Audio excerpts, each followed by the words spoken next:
अस्सलाम वालेकुम guys, welcome back in our new blog. तो कैसे हैं आप सब लोग? उम्मीद है सब खैरियत से होंगे।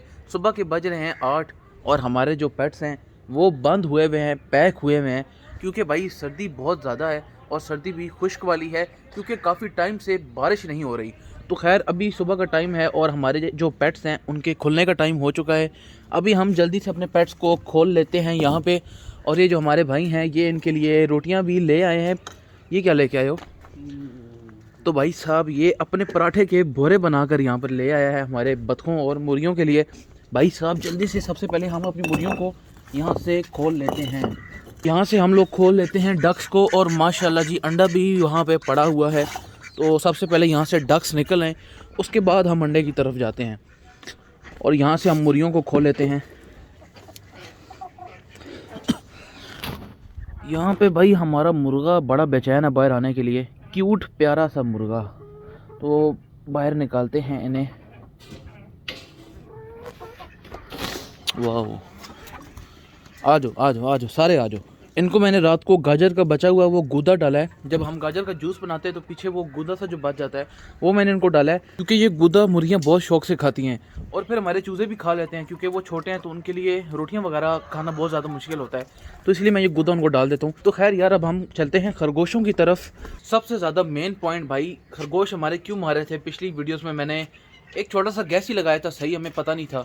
मैंने समझा कि यार जो हम उन्हें खुराक वगैरह खिला रहे हैं, जो पट्ठे हम उन्हें खिला रहे हैं वो शायद सही नहीं है, तो उसकी वजह से हमारे जो खरगोश हैं वो मरते जा रहे हैं, ये शायद खुराक की कमी नहीं पूरे कर पा रहे। लेकिन भाई यहाँ पे मामला कुछ और ही है। आज आपको मैं दिखाने वाला हूँ। सबसे पहले तो ये जो शीट है इसको हम पूरे तरीके से ऊपर कर लेते हैं। इस रस्सी को हम निकालते हैं बाहर और यहाँ से हम अपने रैबिट्स को खोलने वाले हैं। आ जाओ जी, सारे के सारे बाहर आ जाओ। बल्कि एक काम करते हैं, पहले इनको थोड़े से पट्टे डाल देते हैं, क्योंकि अगर पट्टे बाहर डाले तो फिर ये सारी मुर्गियाँ ख़राब कर देंगी। तो ये पट्टे हम सबसे पहले अंदर ही डाल देते हैं।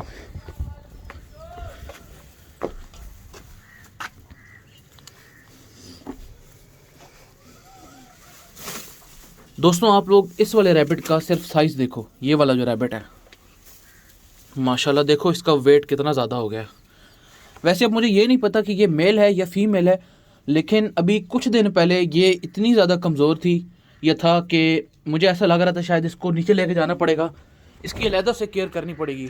लेकिन आज इसको देख के मुझे ऐसा लग रहा है कि ये जो हमारा पट्ठों वाला आइडिया था ये गलत था। रैबिट्स की जो कमज़ोरी थी, या आप लोग कह सकते हो कि जिसकी वजह से हमारे रैबिट्स वेट गेन नहीं कर रहे थे, उस सब की वजह सिर्फ़ और सिर्फ एक चीज़ है और वो है आज़ादी। जैसे हमारी मुर्गियाँ आज़ादी चाहती हैं, सुबह सवेरे हम इन्हें खोल देते हैं, बतखें हम खोल देते हैं सुबह, ताकि ये चुगें, इधर उधर फिरें, खाएं पिएं, जल्दी अपना वेट गेन करें। इवन के जब चूज़े छोटे होते हैं तो उनको भी हम कोशिश करते हैं कि ज़्यादा से ज़्यादा खोलें, ज़्यादा से ज़्यादा उनको चुगाएं बाहर, ताकि वो इधर उधर की चीज़ें खाएं पिएं और जल्दी वेट गेन करें। उसके मुकाबले अगर आप चूज़ों को बंद रखेंगे पूरा एक हफ़्ता तो आपको वाज़े उनके जो वेट गेन है उसमें फ़र्क नज़र आएगा। वो कमज़ोर हो जाएंगे, बीच में मरना शुरू हो जाएंगे। उसके बरक्स अगर आप उनको एक हफ़्ता पूरा खोल के रखेंगे तो भी आपको वाज़े फ़र्क नज़र आएगा कितनी जल्दी वो वेट गेन करते हैं। तो same is the case with the rabbits.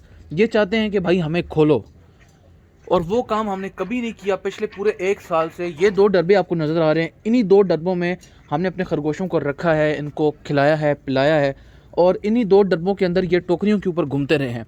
जबकि ये आइडिया ज़्यादातर गलत था। हमने इनको पूरा साल बंद रखा है, ये सिर्फ इस छोटी सी स्पेस में घूमते रहते थे। जबकि हम सोचते हैं कि ये जो रैबिट्स हैं इनके लिए ये स्पेस काफ़ी होती है। इस छोटी सी स्पेस में कई लोग कहते हैं कि आप 20 रैबिट्स भी रख सकते हो, लेकिन दर हकीकत अगर देखा जाए तो ये भी बेजुबान जानवर है। हर परिंदे की तरह, हर जानवर की तरह इनको भी आज़ाद घूमने का बिल्कुल हक है। कितने दिनों से यही वाले पट्ठे ये खरगोश खा रहे हैं और माशाल्लाह से बिल्कुल हटे कटे हैं। आप लोग उस वाले रैबिट का सिर्फ साइज़ देखो, चंद दिनों के अंदर उसने अपना कितना ज़्यादा वेट गेन किया है, वाज़े नज़र आ रहा है। इसका जो मुंह है वो काफ़ी ज़्यादा बड़ा हो गया है। इसका वैसे ओवरऑल वेट काफ़ी ज़्यादा मुझे गेन होता नज़र आ रहा है। ये वाला हमारा रैबिट काफ़ी ज़्यादा वेट गेन कर रहा है। वैसे आप लोग केजेस में भी इनको रख सकते हो, लेकिन केजेस में ये तब वेट गेन करते हैं जब आप इनकी प्रॉपर टेक केयर करते हो। इनको हर 2 घंटे बाद इनकी सफाई करनी पड़ती है, इनको अच्छी खुराक देनी है, अच्छा पानी देना है इनको साफ़ सुथरा सा, तब ये वेट गेन करते हैं। लेकिन अगर आप इन्हें आज़ाद छोड़ दोगे तो फिर तो ये बिल्कुल ही आज़ाद है ना, फिर तो जो मर्ज़ी ये खाएंगे, जो मर्ज़ी ये पिएंगे, तब तो ये जल्दी वेट गेन करेंगे। अब यहाँ मैंने सिर्फ पट्ठे वगैरह डालते थे, जिसकी वजह से इनकी जो खुराक की कमी है वो पूरी नहीं हो पाती थी। लेकिन जब से हमने इन्हें खोला है तो यहाँ पे छोटे मोटे जितने भी गाजर के जो बचे हुए पीसेज होते हैं वो ये खा लेते हैं। उसके अलावा ये गुदा ये देखो ये खा रहे हैं, जो मैंने मुर्गियों के लिए डाला था ये यहाँ पे आ गया, इस पर हमला कर दिया है। वो गाजर यहाँ से निकाल के ले गया, वो वाली गाजर खा रहा है। फिर ये जो घास होता है ये वाला बचा हुआ, जो कि हम अक्सर फ्रूट वाली पेटियों में से निकालते हैं या जो अंडों के साथ आता है वो हम फेंक देते हैं, जबकि वो खरगोश बहुत शौक से खाता है। बस शर्त ये है कि वो घास साफ़ सुथरा होना चाहिए, मिट्टी वगैरह नहीं होनी चाहिए। या अगर आप लोग घास लेके आते हैं तो एटलीस्ट उसको धो के सूरज के नीचे आप उसको सुखा लो, फिर उसको खरगोशों को दे दो, तो बहुत शौक से वो खाते हैं। तो यार खैर बातें बहुत ज़्यादा हो गई। ये जो रोटियां भाई रख के गया था, ये रोटियां भी इनको डालनी हैं। ये रोटियां हम उठाते हैं और सीधा चलते हैं बतखों वाले जो खाने के बर्तन हैं उनके पास। अब यहाँ पे भाई मैंने 2-3 किस्म के बर्तन रखे होते थे, लेकिन अब एक उधर पड़ा हुआ है, एक वहाँ कोने पे पड़ा हुआ है। उसकी वजह यह है कि भाई जब से मैंने खरगोशों को खोला है तो मुर्गियाँ भूखी रह रही हैं। ये एक मुझे दुख नज़र आ रहा है, क्योंकि जो भी डालो खरगोश खा लेते हैं। खरगोश वो जानवर है जो हर वक्त भूखा है।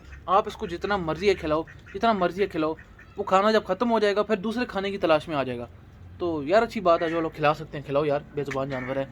तो यार हमें लेने के देने पड़े हैं भाई। ये देखो अब यहाँ पे मैंने ये रोटी डाली है ना, बतखें आएंगी, मुर्गियाँ आएंगी, दोने वाले मारेंगी, उसके बाद फिर खरगोशों को स्मेल आ जाएगी, फिर खरगोश खाएंगे आके। अभी फ़िलहाल यही है, इसमें इन मुर्गियों को रजने देते हैं। भाई मेरे पास कुछ भी नहीं है, चलो उधर जाओ, शाबाश। ओए ये तो मारने ही लगा था मुझे। तो भाई मुख्तसर सा मज़मून है, जो भी बेज़ुबान जानवर है या जो बेज़ुबान परिंदा है उसको कभी कैद करके मत रखो। और अगर कैद करके रखना है, पिंजरे में रखना है, तो फिर उसकी इतनी ज़्यादा टेक केयर करो कि आपको वो हर वक्त पिंजरे में बैठा हुआ नज़र आए। इतना ज़्यादा उसको खिलाओ, इतना पिलाओ कि वो अपना पेट भर के सुकून से हर वक्त बैठा हो।